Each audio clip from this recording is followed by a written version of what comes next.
안녕하세요. 오늘 하루도 주님의 은혜와 평강이 여러분의 삶 가운데 가득하기를 축복합니다. 오늘 본문은 아가 4장입니다. 아름다워라 나의 사랑 아름다워라 너울 속 그대의 눈동자는 비둘기 같고 그대의 머리채는 길르앗 비탈을 내려오는 염소떼 같구나. 그대의 이는 털을 깎으려고 목욕하고 나오는 암양떼 같이구나. 저마다 짝이 맞아서 빠진 것이 하나도 없구나. 그대의 입술은 붉은 실 같고 그대의 입은 사랑스럽구나. 너울 속 그대의 볼은 반으로 쪼개놓은 석류 같구나. 그대의 목은 무기를 두려고 만든 다윗의 망대, 천개나 되는 용사들의 방패를 모두 걸어놓은 망대와 같구나. 그대의 가슴은 나리꽃 밭에서 풀을 뜯는 한 쌍 사슴 같고 쌍둥이 노루 같구나. 날이 저물고 그림자가 사라지기 전에 나는 모략산으로 가려 하네. 유향 언덕으로 가려 하네. 아름답기만 한 그대 나의 사랑 흠잡을 데가 하나도 없구나. 레바논에서 오너라 신부야 레바논에서 오너라 어서 오너라 아마나 꼭대기에서 스닐과 헤르몬 꼭대기에서 사자들이 사는 굴에서 표범들이 사는 언덕에서 내려오너라. 나의 눈이 나의 신부야 오늘 나 그대에게 마음을 빼앗기고 말았다. 그대의 눈짓 한 번 때문에 목에 걸린 구슬 목걸이 때문에 나는 그대에게 마음을 빼앗기고 말았다. 나의 누이 나의 신부야 달콤한 그대의 사랑은 포도주보다 더 나를 즐겁게 한다. 그대가 풍기는 향내보다 더 향기로운 향기름이 어디 있느냐. 나의 신부야 그대의 입술에서는 꿀이 흘러나오고 그대의 혀 밑에는 꿀과 젖이 고여있다. 그대의 옷자락에서 풍기는 향내는 레바논의 향기와 같다. 나의 누이 나의 신부는 문잠긴 동산, 덮어놓은 우물, 막아버린 샘. 그대의 동산에서는 석류와 온갖 맛있는 과일, 고벨꽃과 나도풀과 버논꽃, 창포와 개수나무 같은 온갖 향나무, 모략과 침향 같은 온갖 귀한 향료가 나는구나. 그대는 동산에 있는 샘, 생수가 솟는 우물, 레바논에 흐르는 시냇물이다. 북풍아 일어라, 남풍아 불어라, 나의 동산으로 불어오너라. 그 향기 풍겨라, 사랑하는 나의 임이 이 동산으로 와서 맛있는 과일을 즐기게 하여라. 아멘. 자, 사장은 이 온통 신부에 대한 신랑의 찬사로 가득합니다. 칭송에 가깝죠. 16절 한 절만 그 칭송과 찬사에 대한 신부의 반응이고 나머지는 전부 다 신랑의 신부를 향한 찬사요 칭송입니다. 우리는 흔히 예배에 대해 예배를 본다라는 표현 또는 예배를 드린다라는 표현을 씁니다.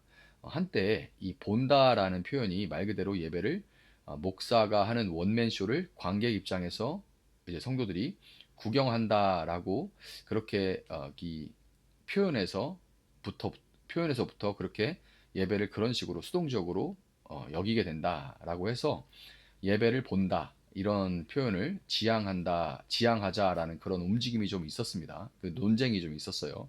그렇지만 예배를 보든지 드리든지 그건 모두 우리가 먼저 하나님께 무엇을 한다는 생각이 담겨 있는 표현이고 사실은 오늘 본문과 같이 신랑, 이 하나님이 예배라는 친밀한 사랑의 장소로 우리를 초대하시는 것이 우선이에요. 예배는 실상 하나님의 사랑의 섬김에 대한 우리의 반응인 거죠. 그래서 우리 교회 예배도 그렇지만 대부분 교회들이 예배의 전통에 따라서 처음에 예배의 부름, 신랑이 예배로 오너라 돈 없는 자도 오라 뭐 이렇게 돈 없이 값 없이 와서 먹으라 이렇게 초대를 하죠. 예배의 부름, 초대로 시작하는데 이유가 있는 거예요. 그래서 하나님이 먼저 부르고 그리고 그 예배로 부르면 거기에 반응해서 나아가는 거예요. 그래서 하나님이 신랑이 말하고 신부가 답하고 신랑이 말하고 신부가 답하고 그래서 말씀 봉독하면 그 말씀이 하나님 주신 거로 믿고 거기에 기도로 화답하고 또 설교 말씀을 듣고 나면 거기에 찬양으로 화답하고 이런 식으로 이제 예배가 주거니 받거니로 돼 있습니다. 이런 걸 모르면 그러니까 예배 전체가 어떻게 보면 교제, 사귐, 아가서와 같은 그런 구조를 가지고 있죠. 이걸 모르면 그냥 일어나니까 일어나고 앉으라면 앉고 이렇게 되는 겁니다. 그렇지 않아요. 그 순서들에 담긴 의미들이 있는 거예요. 자, 예배를 보든지 드리든지 다 우리 입장에서 한다고 생각하는데 그게 아니라고 말씀드렸어요. 하나님이 우리를 초대하시는 것이 우선입니다. 그러니까 예배라는 것은 그 우리를 초대하시고 우리를 먼저 사랑하시고 먼저 우리를 섬기시는 그 하나님의 사랑에 대한 우리의 반응이 예배인 거죠. 그렇다면 하나님은 왜 이토록 우리를 사랑하고 그분과의 교제로 우리를 초대하실까요? 그분이 1절과 같이 너울을 통해서 우리를 바라보시기 때문입니다. 우리가 예수님을 믿을 때 우리의 죄는 예수님께 전가되고 옮아가고 예수님이 행하신 의는 우리에게 덧입혀집니다. 하나님은 우리에게 덮여진 이 예수님의 의, 그 신부의 너울, 예전에 면사포 썼었죠. 결혼할 때. 지금은 이제 면사포 안 쓰는데, 이 면사포와 같은 신부의 너울을 통해서 우리를 보시기 때문에 이 예수님이 의예요.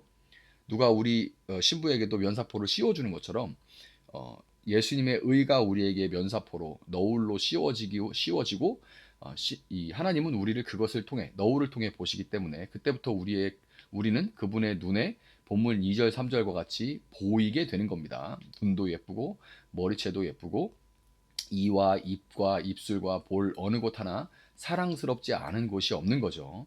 목사로서 꽤 많은 분들이 하나님과 자신의 관계에 대해서 설정하기를 하나님이 이제 정말 마음에 안 들지만 예수님 때문에 겨우 참아주는 그 정도, 이제 뭔가 불편한 관계로 인식하고 있는 것들을 들어왔어요. 그런 분들 가운데 많은 분들은 불편했던 그런 가정 환경, 그런 배경들이 있고, 그로 인한 어떤 낮은 자존감 때문에 그 자존감이 하나님과의 관계에도 투영이 됐거나, 반대로 하나님과의 관계에 대한 오해가 낮은 자존감으로 이어진 것이겠죠. 그런데 아닙니다. 아니에요. 하나님과 우리의 관계는 마음에 안 드는 걸 겨우겨우 꾹꾹 참고 계신 그 예수, 내가 진짜 예수 얼굴 봐서 내가 참다. 이런 게 아니에요. 그런 관계가 아니라 하나님과 우리의 관계는 스바냐 3장 17절의 관계입니다. 주 너의 하나님이 너와 함께 계신다. 구원을 베푸실 전능하신 하나님이시다.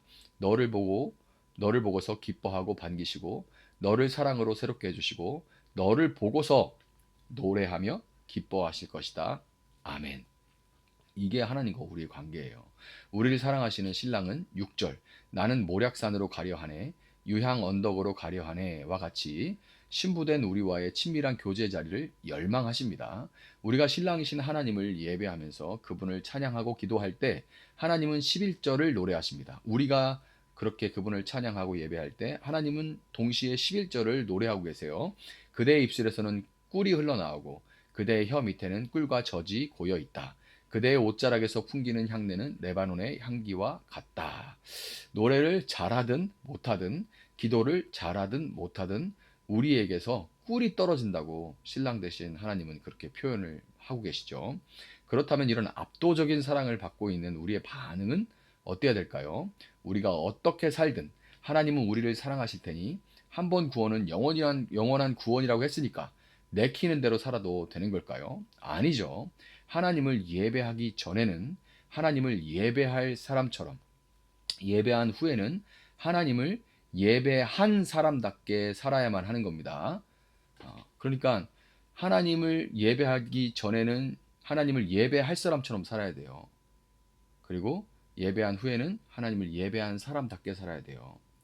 하나님의 뜻과는 전혀 관계없는 막 예배 형식, 그래서 막 주여 할렐루야 하면서도 막 그런 어떤 폭력적인 그런 모임들에 참여하거나 욕설을 내뱉는 그런 일들을 하면서도 거기에서 하나님 앞에 이것이 받아들여질 거라고 생각하는 것은 오해입니다. 그렇지 않아요. 맘대로 살아도, 맘대로 말해도, 맘대로 행동해도 되는 것이 아닙니다. 8절에서 신랑은 공식적으로 처음으로 술람 여인을 신부라고 결혼한 겁니다. 신부라고 부릅니다. 이제 결혼한 거죠. 정식으로 이제 딱 결혼한 거예요. 신분이 바뀐 거죠. 신랑과의 관계가 깊어진 거고 그녀의 소속과 신분이 변하게 된 겁니다. 공식적으로 이제 신부는 12절과 같이 오직 신랑만을 위한 문잠긴 동산, 덮어놓은 우물, 막아버린 샘이 되어야 되는 거예요. 문잠긴 동산, 덮어놓은 우물, 막아버린 샘이 무엇을 의미할까요? 술람미 여인의 고향인 레바논을 떠나서 북쪽 지역이에요. 그쪽 지역을 떠나서 신랑이 있는 예루살렘으로 가는 것이 이 문잠긴 동산, 덮어놓은 우물, 막아버린 샘인 겁니다. 사자들이 사는 굴, 표범들이 사는 언덕이 의미하는 그 정글의 법칙이 다스리는 세상 방식에 따라 사는 것에서 내려와서 이제 하나님을 따라 하나님의 방식대로 살아가는 것. 그래 세상으로 문을 닫고 세상으로부터 덮어놓고 막아버린 그런 삶을 살아게 되는 거예요. 이제 하나님 방식대로 살아가는 거죠. 근데 여기서 한 가지 기억해야 될 것은 문 잠그고 덮어놓고 막아버리는 것 자체가 목적이 아니라는 거예요. 자, 그렇게만 된다면 진짜 무슨 이제 절처럼 산속으로 산중으로 막 들어가가지고 수도원처럼 막 들어가서 거기서만 생활을 해야겠죠. 그 자체가 목적이 아닙니다. 그런데 기독교는 산속으로 숨는 그런 종교가 아니죠. 하나님을 따라 그분의 방식대로 살아가는 것은 세상을 쫓지 않는 것 그 자체가 목적이 아니라 13절, 14절과 같이 다양한 열매를 맺고 15절과 같이 하나님과 누리는 풍성한 사랑을 세상으로 이웃에게로 흘려보내는 샘, 우물, 시냇물, 복의 근원으로 살아가는 것. 이것이 목적입니다. 이것이 목적이에요. 신랑의 신부를 향한 사랑 가득한 칭송과 그 사랑에 담긴 기대에 신부가 이제 한 절, 16절로 화답을 합니다. 북풍아 일어라, 남풍아 불어라, 나의 동산으로 불어오너라.